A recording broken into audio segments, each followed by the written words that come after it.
Une personne vous accuse du vol de son chat. Mec, qu'est-ce que tu fais? T'es mort. Il est extrêmement moche. Ouais, impossible qu'il me ressemble, c'est impossible que c'est moi. Il y a un collet GPS en dessous les pas. Jette-le par la fenêtre! Attention là. T'as encore des poils là, regarde sur ton blouson. Je me suis coupé les cheveux, on a les mêmes cheveux. Je suis blanc vénitien. C'est une histoire d'amitié ou une histoire d'amour entre des amis dans une petite ville de la Diagonale du Vide qui part comme une comédie et qui va aller plutôt vers le drame. En racontant l'histoire de nos trois amis là où finalement les genres se sont un peu imposés d'eux-mêmes en fait dans l'histoire. On veut raconter une histoire d'amitié, forcément le genre du buddy movie est quelque chose qui s'y prête évidemment. Et évidemment que l'histoire est un drame, donc on passe dans le drame social et le basculement dans le polar et la science-fiction colle finalement à l'autre sujet du film au-delà de l'histoire d'amitié qui est le territoire. Saint-Dizier, c'est presque le personnage de départ du film. Pour Hubert, ce qu'il voulait, c'était retourner à Saint-Dizier puisqu'il avait déjà tourné ses courts-métrages là-bas, qu'il est né là-bas ou à côté. Et c'était le point de départ. Et pour parler de ce territoire dont tu trouves qu'on ne parle pas assez et qui est extrêmement riche en fiction, Saint-Dizier, c'était effectivement plus qu'un décor. C'est vraiment pour nous le quatrième personnage du film. Vous avez des hobbies? Oh, moi j'aime les animaux. On va partir à La Réunion s'occuper des chiens dans un chenil. On a besoin d'un contrat de travail, Tu penses que tu pourrais nous prendre recto sur les chantiers?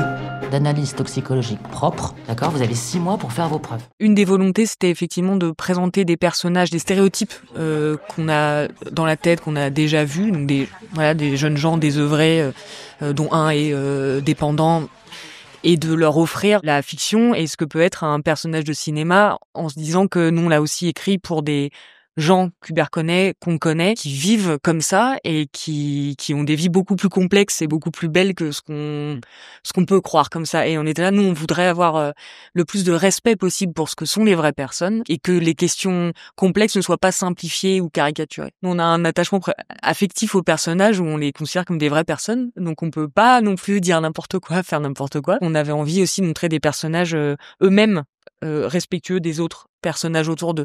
Il y avait vraiment l'idée, on ne voulait pas des personnages brutaux, égoïstes qui existent, mais nous c'était vraiment pas ce qu'on voulait. Donc il y avait vraiment se dire, on veut montrer des gens qui ont des relations parfois qui ne fonctionnent pas, mais qui sont toujours gentils entre guillemets. Il y avait une importance sur le traitement du point de vue. Nous, on s'est beaucoup questionné puisqu'en effet, ces trois personnages, mais par exemple le personnage de Daniel, donc qui est alcoolique, nous, on sait pas ce que c'est. Nous, on l'est pas.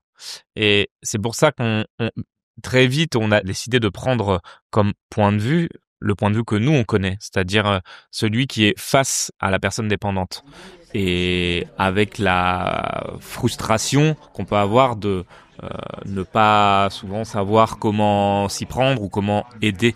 Et en tout cas, pour respecter aussi ce point de vue de quelqu'un qui est alcoolique, moi, je ne me sentirais pas légitime de traiter frontalement le sujet de son point de vue parce que je ne sais pas ce qu'il vit en fait intimement. Donc il y avait vraiment cette question qui était très importante de l'écriture. Mais ce qu'on voulait, c'est montrer notamment le fait que la volonté n'a pas grand-chose à voir là-dedans et que c'est pour ça que par exemple, Mika arrive très facilement à arrêter, enfin pas très facilement, il souffre, mais il arrive très facilement à arrêter de fumer, de boire, parce qu'on lui a demandé de le faire, et Daniel ne peut pas. Et ça, c'est aussi, de le formuler comme ça, c'est aussi avec on est proche de quelqu'un qui est au narco anonyme et qui nous a aussi expliqué beaucoup de schémas de dépendance et de ce que c'est, à quel point, en fait, il disait, si vous avez arrêté de boire et que ça n'a pas été compliqué, alors vous n'êtes pas dépendant par définition, et de ce que c'est et de l'entraide et d'eux aussi, et c'est ça qui nous a guidés aussi sur la nécessité souvent de coupure et des codépendances du dépendant et de son conjoint, copain, où il y a une forme de codépendance qui continue un système dans lequel chacun joue ce rôle qui ne change pas et que pour que l'un change, il faut que tout change. Et c'est ça qui est très douloureux.